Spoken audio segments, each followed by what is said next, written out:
What's going on, guys? So I finally had a second. We're having a brief reprieve from the rain here in East Tennessee.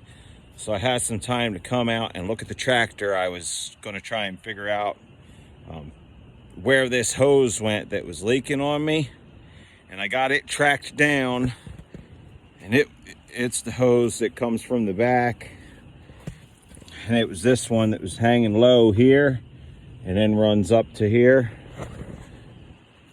So I started fiddling with some more, and I had the Lord, he loves me. He loves y'all too, no matter what you think.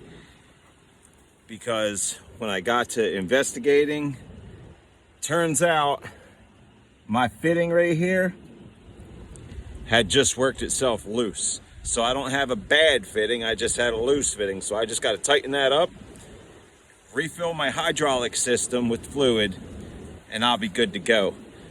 Thanks for watching. # Jesus loves you, and I'll see you on the next one. Amen.